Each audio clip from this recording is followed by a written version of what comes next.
Unaware she was the secret billionaire who just bought his father's failing company, husband called his wife a poor fat pig at family dinner. What she did next shocked everyone. He didn't just insult her, he did it at the long dining table in his parents' home, in front of his entire family and another woman, while the plates were still warm. Michael Carter leaned back in his chair, glared at the wife who had followed him through every struggle, and said loud enough for everyone to hear, "You're just a poor fat pig. You should be grateful that anyone married you." The room went silent. Forks stopped. Eyes dropped. No one spoke up for her. At the far end of the table, Emma Carter kept her hands in her lap so no one would see them shake. Her simple dress skimmed over her soft curves, full hips, rounded stomach. Arms she learned to hide under sleeves. She wore no expensive jewelry, nothing that hinted at the truth she carried. To them, she was just the quiet, slightly overweight wife from a modest home, someone who didn't understand pressure, someone who had nothing to offer. What they didn't know was this. The woman he just humiliated had signed a very different set of papers not long before that dinner. On every contract, she wasn't Emma Carter at all. She was Emma Hale, secret heir to a massive fortune. Behind closed doors, under a coded file name, she had quietly become the buyer of something his father was desperate to save. Their failing family company, hidden behind one cold label, Asset 44B. While Michael complains she lived small, had no ambition, and didn't even take care of herself, Emma was the one holding the future of the entire Carter empire in her hands. The night he chose to break her in front of everyone was the night she finally decided to stop protecting him. This isn't just a story about an insult at dinner. It's about what happens when a man laughs at a woman he doesn't really know, while standing on ground she secretly owns. Dear viewers, thank you for being here. If you watch without subscribing, it's like letting Emma's strength be ignored the way they ignored her at that table. When you click that button, you stand with every quiet, soft-hearted soul who was mocked, underestimated, and still chose to rise. Please subscribe now and tell me in the comments where you're watching from. Emma Carter, 32 years old, quiet, soft-spoken, soft-bodied, stands frozen in the center of her small living room, gripping a worn cream-colored scarf as if holding on to the last string of a fading life. Her chest rises sharply, almost as though she has just escaped danger, or just survived a blow no one else could see. The scarf trembles in her hands. Then slowly, everything softens. Her breath steadies. Her gaze lowers. The intensity melts into a calm, practiced quietness, one she has carried for many years, long before she ever married Michael Carter or learned to smile through disappointment. She folds the scarf with deliberate care. This scarf belonged to her mother, Olivia Hale, a woman the world once whispered about in business circles. Olivia was known as the quiet mastermind, a woman who controlled a massive corporate empire with a calmness that intimidated even seasoned CEOs. She raised Emma alone, shaping her daughter with a private, humble kind of strength. Emma folds the scarf again, slower this time. The fabric is old, slightly frayed at the edges, but she treats it like something sacred. The room around her is modest, not poor, just intentionally simple, as though its owner never wanted anyone to suspect she could afford more. A small couch, a second-hand table, soft, warm lighting. Everything in the space looks comfortable, lived in, and chosen with gentle care. The rent is cheap, the neighborhood quiet. Michael calls it temporary until the company turns around. Emma never argues. Emma's dress hangs softly over full hips and a rounded stomach. She isn't the kind of woman magazines put on covers. Her body is thicker now than in her early 20s, arms soft beneath the fabric. She has learned to choose clothes that skim instead of cling, not because she hates her body, but because careless comments sink deeper than people think. But the shelf on the far wall tells a different story. On it stands a single-frame photograph. Young Emma, around 8 years old, standing beside her mother, both dressed formally, smiling stiffly as two powerful businessmen shake Olivia's hand. The background is a high-rise conference hall, expensive suits, gold accents, and documents spread across glass tables. A flash of memory flickers in Emma's eyes when she was age 8. She stands behind her mother, watching Olivia sign papers while men in black suits shift uncomfortably. "Your daughter is very observant," one of the executives says. Olivia smiles gently. "She's learning early." Emma doesn't speak, but she remembers that moment. The way her mother's pen moved with certainty, the quiet authority she held, the clear understanding that her mother wasn't just another businesswoman. She owned the room. She also remembers what Olivia told her in the car afterward. "Power isn't for showing off, Emma. It's for protecting what matters." Those words became the foundation of Emma's life.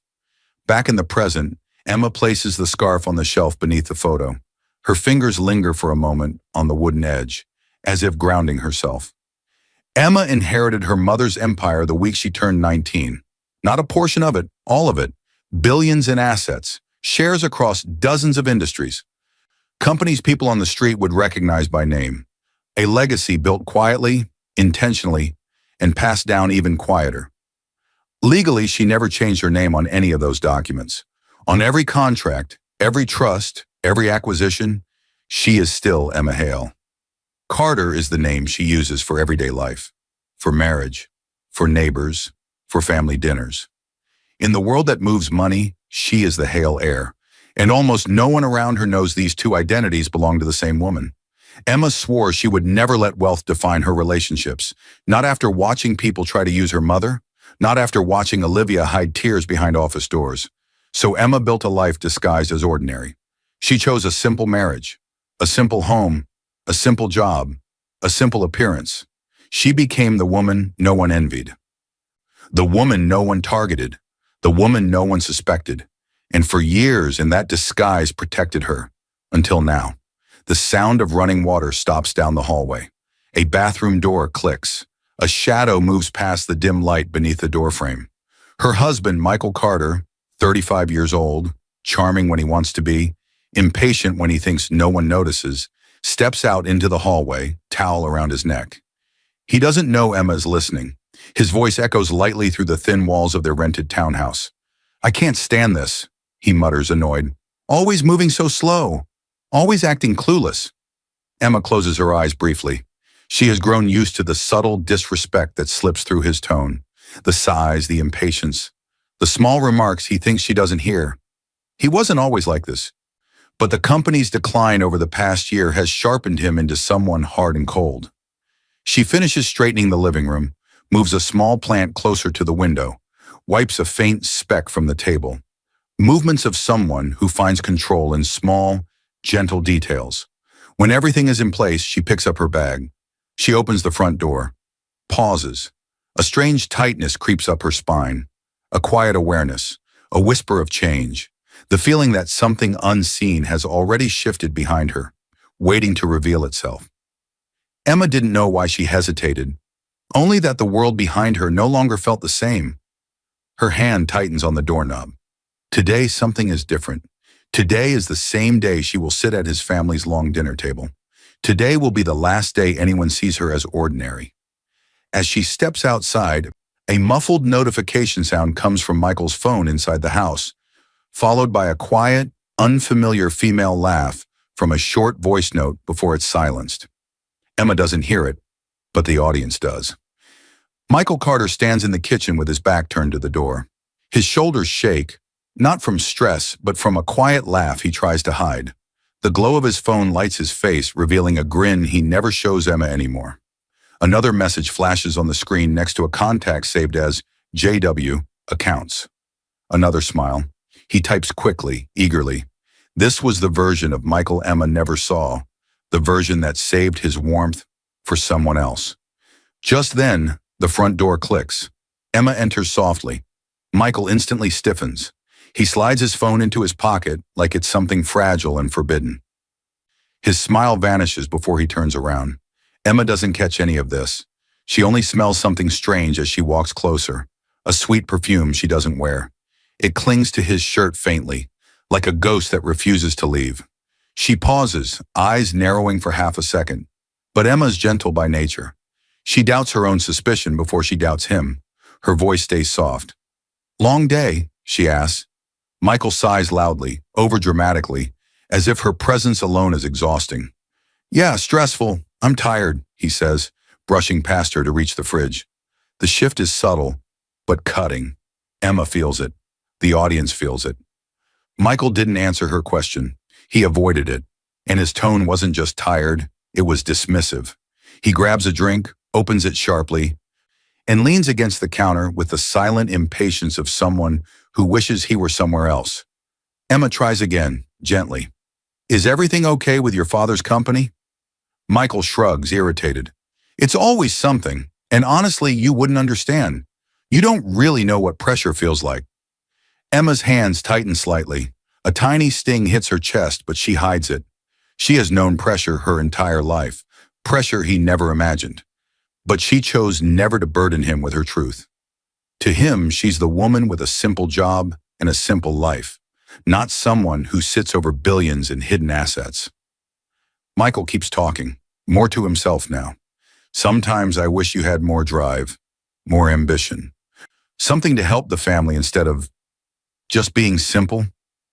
His eyes travel over her body for a second, over the soft curve of her waist, the way her dress rests over her stomach. His mouth twists almost imperceptibly. You don't even try to take care of yourself anymore, he adds under his breath. The words are quiet. The damage is not. He didn't know the woman he mocked had signed contracts that shaped entire markets before she even finished college. Michael's phone buzzes again. He flinches. Emma notices this time. His eyes flick to his pocket, then to her. Her heart sinks, not because she knows what's happening, but because she realizes he doesn't want her to know anything anymore. To break the tension, Emma steps toward the living room. But as she passes the hallway, she hears Michael's voice drop low. He's whispering into his phone. She freezes just beyond the wall. Michael says, "Yeah, she's still the same. So plain. I can't do anything with someone like her. She embarrasses me." Emma's breath stops.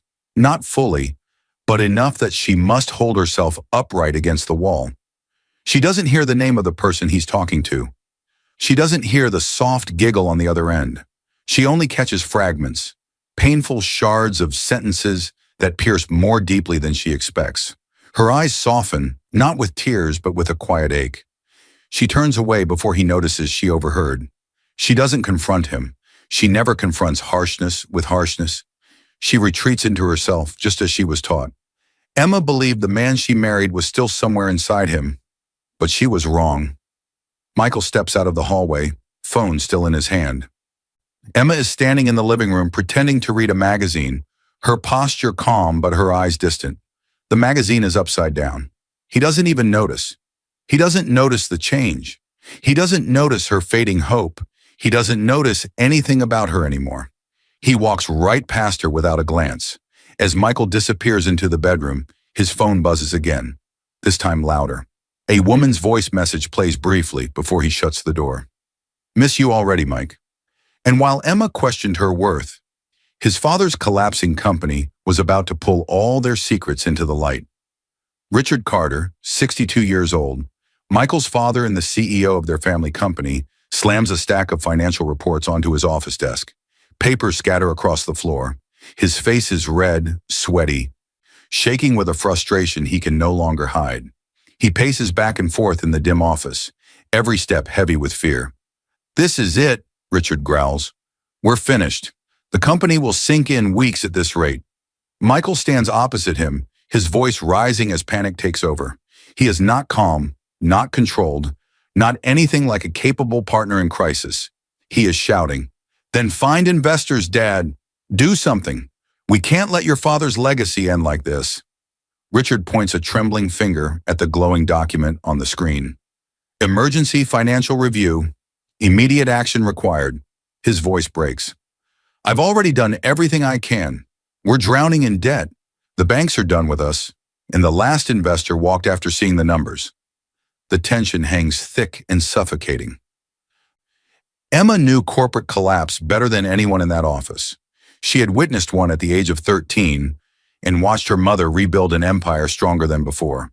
But Emma isn't here now, and even if she were, Michael and Richard would never imagine she could help. Not her, the simple wife with the soft body and quiet life, and Emma herself would never offer. Not after the words Michael whispered behind walls. The scene slows. The energy softens into deeper reflection. Richard sinks into his chair, rubbing his temples. His voice lowers into a defeated whisper. We need a miracle, or a buyer. Someone with deep pockets. Someone willing to take on a dying company. Michael's eyes narrow, filled with bitterness. Well, we don't know anyone like that. The irony is sharp. The audience feels it. Emma, in her small living room, is unaware of just how close her hidden world is to her husband's failing one. Michael continues pacing. He's agitated, sweating, breathing fast, like a man who feels his entire life slipping away. She doesn't even help, he mutters under his breath. Emma has no ambition, no drive. I married someone who can't even lift a finger for this family. Richard doesn't answer. He is too focused on the collapsing numbers in front of him. If Richard knew the truth, he would fall to his knees. Emma had the power to buy not one company, but 10. Richard stands again and faces Michael. If only someone, anyone, would buy us out, he says quietly. Even if it meant giving up control, at least the company would survive under a stronger owner. Michael's jaw clenches. His frustration boils. Stronger owner? We don't even know anyone qualified.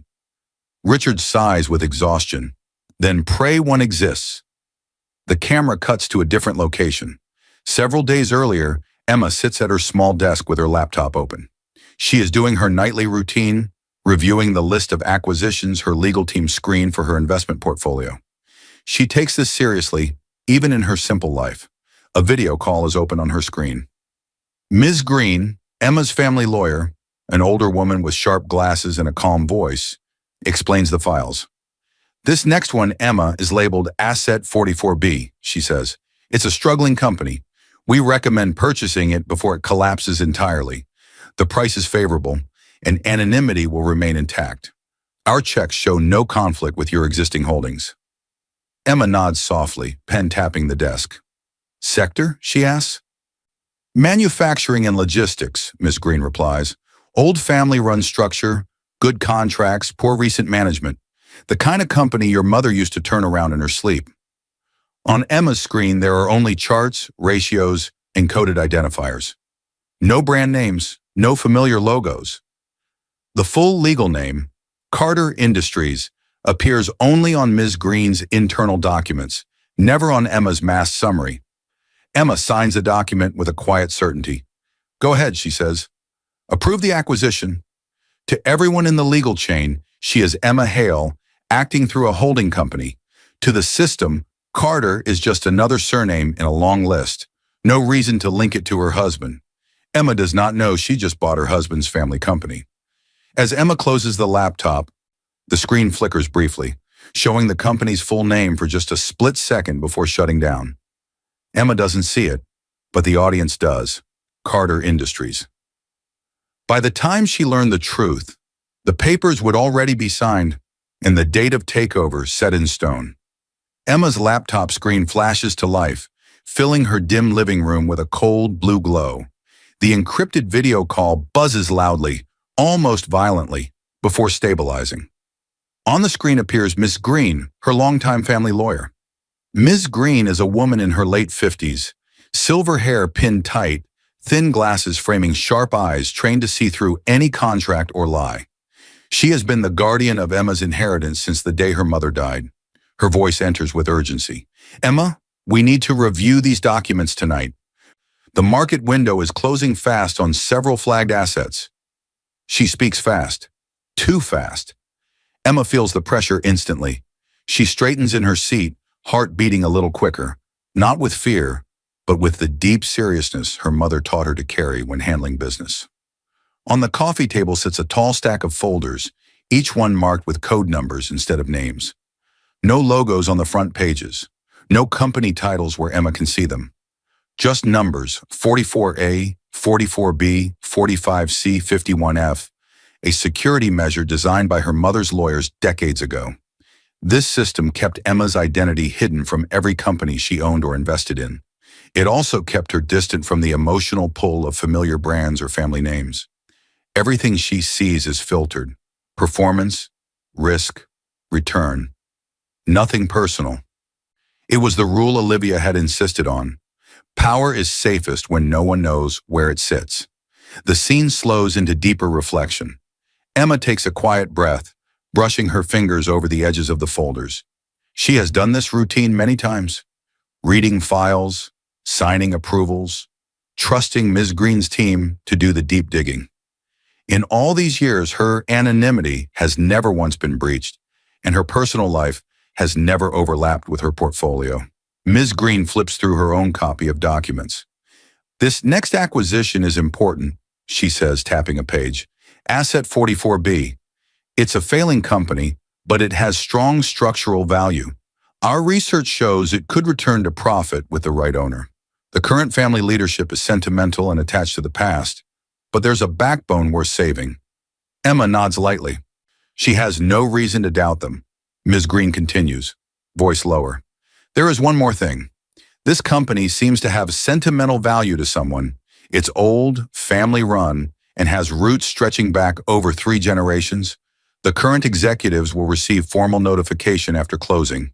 As usual, your holding company will appear as the buyer. Your personal identity won't." Emma tilts her head. "Sentimental value?" "Yes," Ms. Green replies, "but details are sealed behind confidentiality clauses. We followed the usual protocol. All documents show your birth name only on our internal side, never on theirs. To them, it's just a distant, faceless investor." Emma has lived long enough inside this system to understand it. She trusts it. She trusts Ms. Green. She trusts the layers of anonymity built to protect her from exploitation, manipulation, and the kind of greed that once circled her mother. She lifts her pen. Before signing, she hesitates, not out of doubt, but from the faint pressure in her chest she felt earlier that day. That strange sensation, that quiet warning she couldn't understand. This was the same sensation she had felt before major shifts in her life. A whisper of change her mother once called the Hale intuition. Emma pushes the feeling aside. She signs Asset 44B with one elegant stroke, then signs 44A, then 45C, then the rest, each one processed with calm professionalism. It is only after she finishes that she gently leans back, letting her hand rest on her lap. Ms. Green gives a formal nod. That completes this round of acquisitions. The 44B takeover will be finalized on the scheduled date. Your anonymity remains airtight. No one in that company will see the name Emma Hale, and certainly not Emma Carter. Emma's voice is soft. "I trust your judgment." Ms. Green closes the file. "That is what your mother said as well." Those words land with weight. Emma looks across her living room. On the shelf sits the worn scarf, the childhood photo, the traces of a past she keeps hidden under layers of simplicity and round, gentle features people assume mean weakness. Emma, age 19, stands in a polished boardroom wearing a black dress much too formal for her age. Her mother's will lies open on the table. Lawyers stare at her with serious eyes. One says softly, "You inherit everything." Emma remembers gripping the chair so tightly that her knuckles turned white. Her mother had prepared her, but nothing prepares a 19-year-old for billions in responsibility. She had whispered, "I don't want people to treat me differently." Ms. Green had nodded.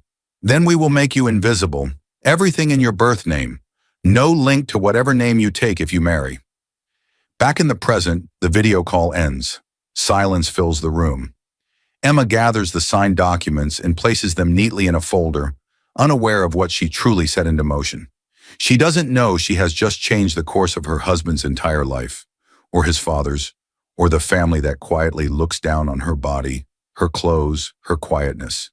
She simply closes her laptop, believing this was just another normal night in the hidden world she manages alone. She had no idea how personal this acquisition truly was, yet. At the bottom of the folder, one sheet slips loose and lands face up on the floor. Emma doesn't see it, but the audience does. Asset 44B, ownership transfer, Carter Industries. A phone buzzes in the distance. Michael's phone, followed by a woman's soft voice. "See you tomorrow, Michael." Michael Carter leans forward over a small cafe table, laughing in a way Emma hasn't heard in months. His shoulders are relaxed. His face is bright. His entire body language is open, alive, like someone who feels completely understood. But the woman sitting across from him isn't Emma. Her name is Jessica Warren, 30 years old, a financial assistant at his father's company. She is confident, polished, and knows exactly how to hold a man's attention. Jessica leans close, her hand grazing Michael's tie in a playful, familiar way. Her voice is soft, teasing. "You shouldn't stress so much, Mike. You know I'm here for you." Michael smiles wider, letting her fingers linger. "Yeah, you always know how to calm me down." Their laughter mixes with the sound of clinking cups. The intensity spikes as Jessica's hand slides slowly down the front of his tie. She is not hiding anything, and Michael is not pushing her away. The scene slows into reflection. Across the street, Emma steps out of her car, holding a small container wrapped neatly in a cloth. She made Michael's favorite snacks, simple, warm pastries he always loved when they first dated. Back then, he used to say he loved soft things, soft food, soft music, soft hugs, soft girl. Now he never says that.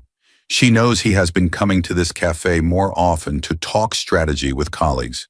She wanted to surprise him, support him, remind him she's on his side. She stands on the sidewalk with hope on her face, small, innocent hope. As she approaches the cafe window, she lifts her eyes and freezes. Through the glass, she sees two silhouettes sitting close. One silhouette with broad shoulders and familiar posture, Michael. The other, clearly a woman, leaning in, far too close. Emma doesn't see Jessica's hand on his tie clearly from this angle. Afternoon sunlight hits the glass at a slant, turning it into a tinted mirror that softens details. She only sees their outlines, the way their heads tilt toward each other, the shape of Jessica's slim figure angled toward Michael's. Emma wasn't a woman who jumped to conclusions, but something about that closeness felt wrong. Unmistakably wrong. Her breath catches. Her grip on the pastry container tightens.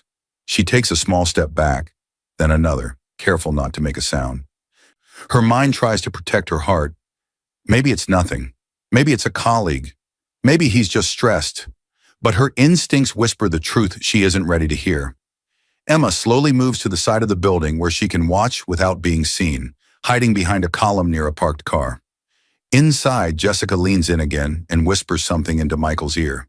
He chuckles, soft, relaxed, intimate, the kind of laugh he hasn't given Emma in a long time. Emma's chest tightens painfully. She turns her head away, blinking several times to keep herself steady. She doesn't want to see more. She doesn't want to assume the worst. She doesn't want to break, but she can't leave yet. Part of her is hoping, desperately, that Michael will pull away, create distance, show respect. He doesn't. Jessica rests her hand on his forearm. He lets her. Emma felt something she hadn't felt in years. Not anger, but a quiet, hollow collapse inside her ribs. Inside the cafe, a junior employee from Carter Industries sits alone at another table. He has seen Michael and Jessica together before, seen touches that go beyond professional. He recognizes Emma through the window. He has seen her photo on Michael's desk, softer and fuller in real life than in the framed picture. He watches her step back, sees the way she clutches the container to her chest, sees her turn away. He quietly lifts his phone and takes a single photo through the glass. Michael and Jessica close together, the angle suggestive enough that anyone who loves Michael would feel sick. He doesn't know Emma personally, but he knows she deserves to see. Emma waits. She waits long enough for minutes to feel like hours. She waits until her pastries cool completely in her hands. Finally, Michael stands abruptly, glancing toward the door like he is late for something. Jessica touches his sleeve. "You sure you don't want to stay a little longer?" Michael smirks. "Can't. My wife will start asking questions." Then he laughs as if the word wife is something unnecessary. He exits alone, adjusting his shirt collar. He does not see Emma standing near the corner. She hides the container behind her back. Her face doesn't show anger or tears, only quiet confusion, an ache she hasn't learned how to name yet. Michael walks past her without noticing her. He is too distracted, too flustered from whatever just happened inside the cafe. Emma watches him leave, her heart heavy with questions she is too afraid to ask. She doesn't follow him. She doesn't confront him.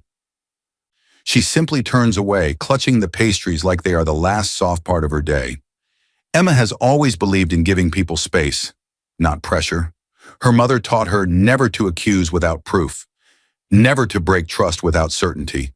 And Emma knows stress has twisted Michael lately. She has been telling herself that for months. So even now, even with suspicion burning in her chest, she chooses silence. Not denial, not blindness, just careful, quiet waiting. She still wants to believe he is the man she married. Her heart knew the truth, but her mind begged for the lie. As Emma returns to her car, her phone buzzes. A message from an unknown number appears, created from a temporary masked line. You deserve to know who he spends his time with. Attached is a blurry photo. Emma's thumb trembles as she taps it. The picture loads Michael, Jessica, the same cafe. Her husband was leaning in just a little too close. Emma's breath stops. And that night, the final blow would come, not just at a table full of food, but at a table full of witnesses. Michael slams his chair back against the tile floor so hard the sound echoes through the dining room like a crack of lightning. Every fork freezes midair. Every voice dies. Even the warm lights above seem to dim for a moment. His face is twisted in frustration. His jaw clenches. His eyes burn with a rage Emma has felt growing for months. This is ridiculous, he snaps, louder than necessary, louder than anyone expected. He is not yelling at his father, not at his brother, not at Jessica. He is yelling at Emma. She sits stiffly at the far end of the long table, too modestly dressed for the Carter family's liking, too quiet, too gentle, too her. Her simple dress skims over her soft curves, the rounded line of her stomach, her full arms. The same body Michael used to pull close and call soft and perfect now seems to irritate him. Jessica sits close to Michael's mother, pretending to be a mere co-worker invited last minute. She plays the role well, offering small smiles, gentle laughs, and glances toward Michael that last too long. The intensity holds the room hostage. When Emma had arrived, Michael's mother had given her a tight smile and an even tighter comment. "Emma, dear, maybe skip the bread tonight," she had whispered as she passed the basket. "You know how family dinners can add on." Her eyes had dropped, just for a second, to Emma's waist. Emma had chuckled weakly and passed the basket on without taking any. Now that same table is the stage for something far worse. The scene's slow, but the tension stays sharp. Emma swallows hard, her hands resting in her lap. She had come tonight hoping to heal the growing distance. She even prepared a dish his mother once complimented, a baked casserole she carried in with both hands, cheeks a little flushed, hoping it would soften the mood. But the moment she arrived, she sensed the shift. The tight smiles, the awkward silence, the way Jessica looked at her with hidden victory, as if she already knew something Emma didn't. Emma tries to steady her voice. "I wasn't trying to disagree, Michael. I only asked if—" Michael cuts her off with a scoff. "Emma, there you go again. Talking about things you don't understand." Jessica hides a smirk behind her glass. Michael's father clears his throat, trying to steer the conversation away. But Michael isn't finished. There's alcohol in his system, stress in his veins, and a cruel comfort in having his family, and Jessica, as an audience. Emma lowers her gaze. She wants peace, not a fight. But tonight, peace will not come. Michael pushes his plate away and leans back with arrogance dripping from every word. "Honestly, Emma, why don't you just stop talking? You never say anything useful anyway." The room goes deathly silent. Emma's breath stutters, but she doesn't respond. She has been spoken down to before. She has hidden hurt before. She has swallowed pain quietly before. But this time, Michael doesn't stop. His voice rises, ugly and uncontrolled. "You're just a poor fat pig. You should be grateful anyone married you." The words explode through the room. Every face shifts. Shock, discomfort, forced indifference. Michael's mother looks away, eyes glistening but lips sealed. His father stiffens but says nothing, jaw tight with embarrassment. For the scene, not for his son. His brother clears his throat as if he didn't hear it. Jessica looks straight at Emma and smiles. They all saw, they all heard, and they all chose silence because the man who said it was the one they depended on, or thought they did. Emma sits frozen. Her heart slams against her ribs once, hard enough to feel like a bruise forming inside her chest. The food on her plate blurs, her fingers tremble, and then her mind drags her back. Young Emma stands alone in a private school hallway. 3 girls surround her. Why are you so quiet? Say something. Look at her, she's weird, and she's getting chubby. Emma tries to disappear into the wall. That night, her mother kneels beside her and wipes her tears. Emma, Olivia whispers, a gentle heart is not a weak one. Your softness, inside and out, is not something to be ashamed of. One day they'll learn that. Those words wrap themselves around Emma like armor. Back in the present, her hands stop shaking. Her eyes lift, not angry, not tearful, but steady in a way that unsettles the entire table. Michael rolls his eyes and reaches for his drink, pretending he didn't just crush the spirit of the woman he vowed to love. He thinks it will blow over like all the other small humiliations. But Emma sees everything now. She sees the truth she kept hoping wasn't real. She sees the cowardice in his family's silence. She sees the pride in Jessica's smirk. She sees clearly for the first time in a long time. Something inside Emma did not break. It awakened. Emma rises from her chair with a slowness that stops even Michael's arrogance for a second. Every eye follows her. She looks around the table, then finally at her husband. Her voice is calm, too calm. Thank you, she whispers. Thank you for showing me who you really are. A ripple of unease passes through the room. Emma turns. Her chair remains pushed back, her untouched plate still warm, her dignity intact in a room full of people who tried to strip it away. As Emma steps toward the door, Jessica leans toward Michael and whispers, barely audible, now she knows. Michael's eyes widen, because deep down, he realizes, tonight, he went too far. And once a gentle heart finally learns the truth, it becomes quiet in ways the world should fear. Emma steps out of the Carter family home and slams the front door behind her so hard the porch lantern rattles violently. The night air hits her like a cold wave as she stumbles onto the walkway, breath shaky, chest tight. But she does not cry. Not a single tear falls. Instead, she grips the railing with both hands, knuckles white, as her entire body shivers. Not from the weather, but from the shock of what just happened. Her husband's voice still rings in her ears. You're just a poor fat pig. Her heartbeat hammers painfully, but her expression shifts into something far more unsettling. Stillness, a terrifying, empty stillness. Pain comes loud, but numbness comes quietly. And that quiet can change everything. The scene slows into deeper reflection. Emma walks down the empty street alone, each step steady, careful, controlled. Her soft body moves with purpose now, not hesitation. She moves like someone who has finally stopped fighting the storm around her and instead decided to walk straight through it. Her face is blank, soft, calm, unreadable. Not broken, not hysterical, not angry, just silent. And that silence carries more weight than any outburst could. She passes under a street lamp, the light revealing the faint tremble in her fingers, small echoes of shock she hasn't fully processed yet. She pauses for a moment and presses a hand against her chest. No tears, no sobs, just a strange, hollow quiet inside her. This was the moment Emma realized something important. She no longer needed to be loved by a man who had forgotten how to see her. She walks another block before stopping in front of a small stone bench. She sits slowly, her posture still straight, her hands folded neatly in her lap. Her dress is slightly wrinkled from the dinner, her makeup smudged at the corners of her eyes, but she doesn't reach up to fix it. She stares ahead, but her mind is far away. Emma thinks about the past, how she has always tried to be gentle, patient, forgiving, how she believed that love could fix distance, how she gave Michael every chance to return to her, how she excused little comments about her body as stress talking instead of what they truly were, contempt.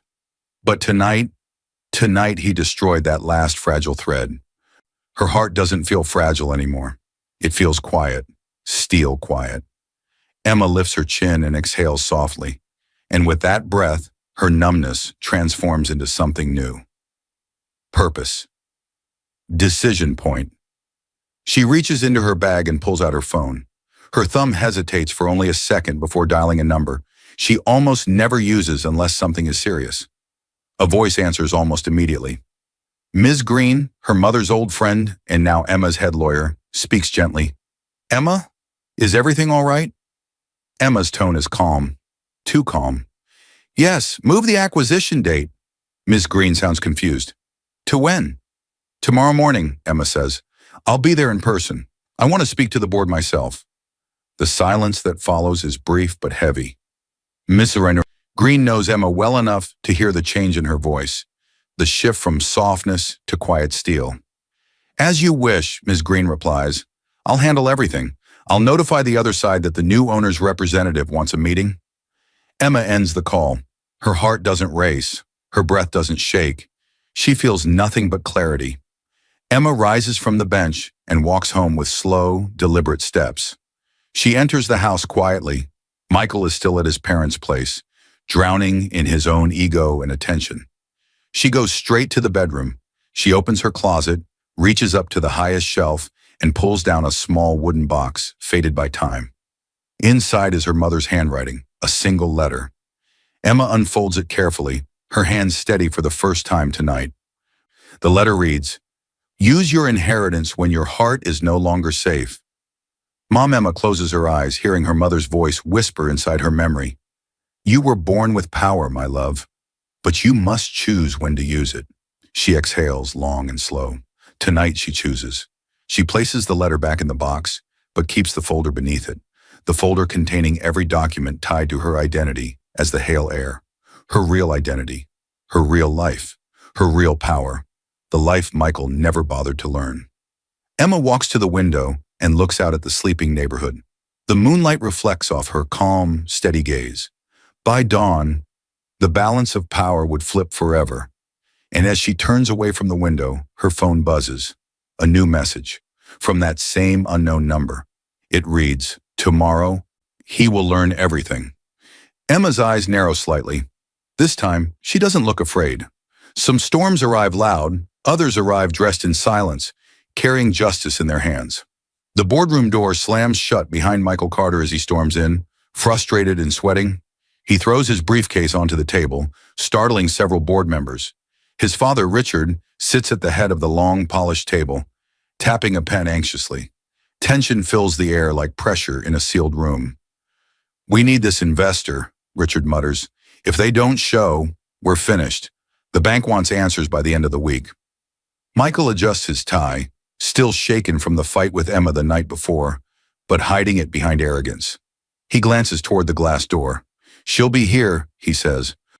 Investors don't miss deals that could save an entire company. Jessica sits next to him, too close for a co-worker. Her hand hovers near his arm, then lands lightly on his shoulder, a gesture she pretends is supportive, but everyone else finds inappropriate. Board members exchange nervous looks. They've heard rumors. They've seen the messages Michael carelessly left open on his office computer. None of them had any idea that the person walking through that door would change all of their lives. Michael checks his watch, impatience growing. Richard wipes sweat from his forehead. Jessica reapplies her lipstick, certain her presence beside Michael elevates her importance. Then, a soft click. The door opens. Everyone stands instinctively, expecting a stranger in a sharp suit, some distant representative of an anonymous holding company. They freeze, because the person stepping inside isn't a stranger. It's Emma. The room falls into stunned silence. Emma stands taller than she ever has before. She wears a clean, well-tailored suit that fits her soft curves without apology. Her face is calm, calmer than anyone in the room, calmer than Michael has seen in years. Her presence shifts the entire air. Jessica's hand drops from Michael's shoulder. Richard leans forward in confusion. Michael's jaw literally hangs open. Emma? What are you doing here? He stammers. Emma walks steadily to the center of the room. She does not look at Michael. She does not look at Jessica. She moves with the quiet precision of someone who belongs in rooms like this, someone trained since childhood to step into power without needing permission. She sets a thick folder on the table. The label on it reads, Asset 44B, their family company. Richard shoots to his feet. No, that's impossible. That asset was purchased anonymously. Emma finally looks at him.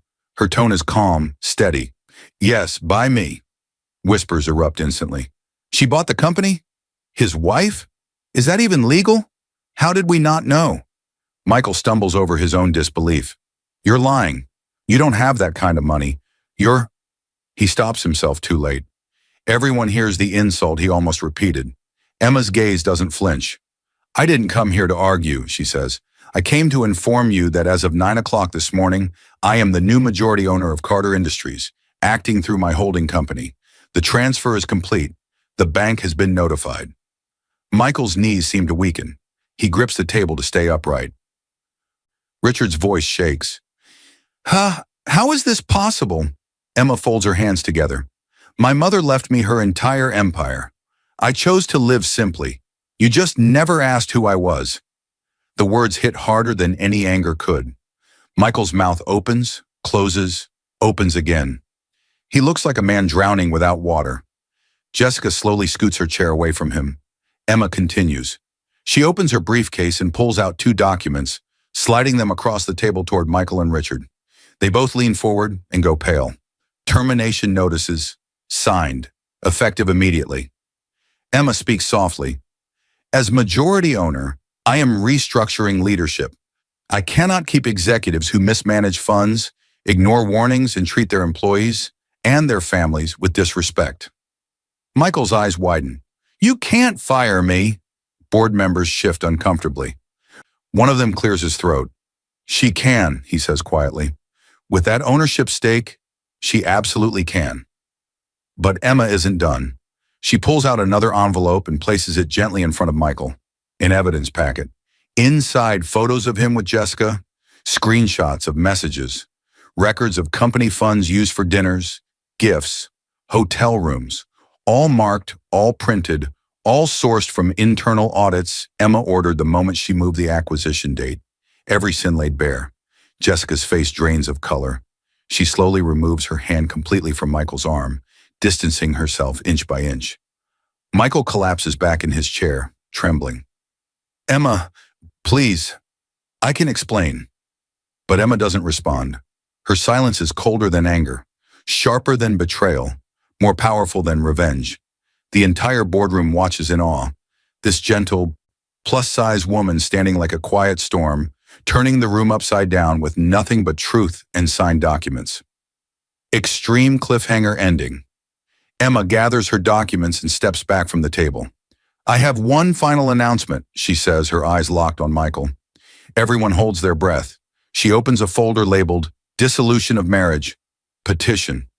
Michael's face collapses. But the courtroom would not be the end, only the beginning of his downfall. Michael Carter bursts out of the corporate building like a man running from a burning house. His hair is messy, his shirt untucked, his briefcase hanging from one hand like he no longer knows what to do with it. He stumbles down the steps, shouting Emma's name with desperation that cracks his voice. Emma! Emma! But Emma is already walking toward the black car waiting for her at the curb. Ms. Green stands nearby, speaking quietly with the driver. Emma does not turn around. She does not slow down. She moves with a quiet, unstoppable purpose. Michael runs after her, almost tripping over his own feet. Emma, wait, please! Board members stand at the glass windows above, watching the scene unfold. Some whisper, some pity him. Others shake their heads, finally seeing the truth behind the man they once defended. Emma reaches the car door, hand on the handle. Michael reaches her just in time, not close enough to touch, but close enough to plead. I'm sorry, I swear I can fix this. The driver opens the door for her. She steps inside without looking at Michael once. The door closes. The car pulls away. Michael falls to his knees on the pavement. The scene slows into raw reflection. Inside the car, Emma sits still, her hands folded neatly in her lap. The world outside blurs past the windows, but her expression remains calm, almost serene. Silence again, not numbness this time, but release. She lets out a slow breath, the kind that feels like closing a chapter. Across town, Michael stumbles to his feet and wipes his face with the back of his hand. He pulls out his phone in a panic and dials her number. It rings once before a clear voice answers. Ms. Green, Emma's lawyer. Mr. Carter, this is Ms. Green. I'll be handling all communication going forward. Michael freezes. What? No, put Emma on the phone. I'm afraid that won't be possible. And then she delivers the blow. You are officially served. A man steps out of a nearby car and hands Michael a large sealed envelope. Michael tears it open with shaking fingers. Inside, divorce petition. Grounds listed in bold, undeniable text. Emotional abuse. Public humiliation. Infidelity. Misuse of company funds. The world tilts for him. Hours later, Michael storms back toward the building, only to find security waiting for him. You're not allowed inside, one guard says. New owner's orders. Your access card has been deactivated. HR will mail your personal items. My wife owned the company? Michael still can't process it. She's not your wife anymore, sir, the guard replies without cruelty. Word spreads quickly. Michael Carter is fired. Richard Carter is removed from the board. The Carter family legacy is gone, and Emma did not raise her voice. Not once. Michael rushes to Jessica's apartment next. He bangs on the door. Desperate, sweaty, frantic. Jessica opens the door halfway, looks at him for exactly 2 seconds, then rolls her eyes. Oh, it's you! The hallway smells like expensive perfume and air freshener, the same scent that once clung to his shirts. Michael tries to reach for her hand. She steps back instantly. Jessica, please, he begs. You're all I have left. I just need... She interrupts with a cold laugh. A man with no job, no status, and no future? Why would I stay with you? Michael's face collapses. But you said you cared about me. She shrugs. I said a lot of things. It was fun while you were useful. Then she adds the final stab. I'm not going down with a loser. The door slams in his face. Michael stands alone in the hallway, broken, rejected, stripped of everything he once flaunted. The apartment he once used as a work-late crash spot suddenly feels like a cell. When he drags himself back to his parents' home, hoping for comfort, he finds none. Richard yells at him. His mother cries. His brother shakes his head in disappointment. This is all your fault, Richard shouts. You pushed away the only person who could have saved us. Michael's eyes widen. Even his own family has turned on him. He stumbles out of the house, tears finally spilling. Outside, night settling around him, he sees Emma's car parked near the gate.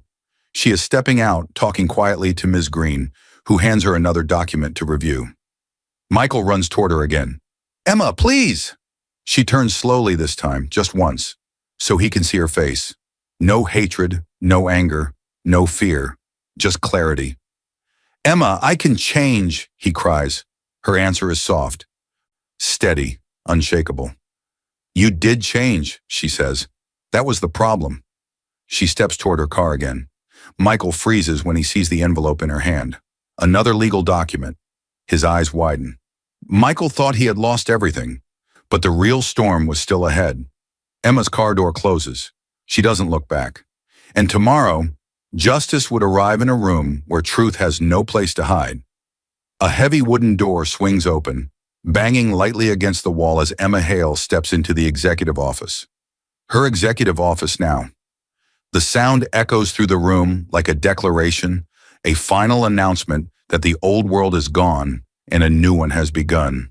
Weeks have passed since the boardroom confrontation and the first round of court hearings.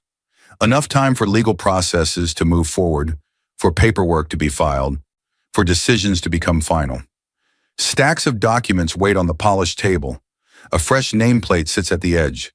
Emma Hale, CEO, not Carter, not anyone's wife. Her name, her identity, her power. The lights glow softly around her, highlighting the calm strength in her face. Her suit fits her soft frame cleanly and professionally. She doesn't look like the stereotype people expect when they hear billionaire, or the caricature they imagine when they hear fat. She looks like what she is, in control. The scene slows into deep reflection. Emma takes a seat at the large desk, centered beneath a framed mission statement she didn't write, but will likely rewrite soon. She reaches for the final stack of CEO documents, flipping through each page with quiet precision. Her hands do not shake. Her breathing is controlled. Her heart is still, finally free from the constant ache she carried for years. She wasn't here to celebrate his downfall.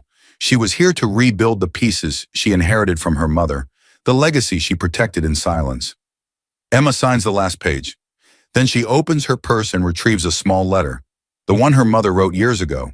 She unfolds it again, even though she knows every word by heart. Use your inheritance when your heart is no longer safe. Emma presses the paper to her chest for a moment. This time she doesn't feel sorrow. She feels gratitude.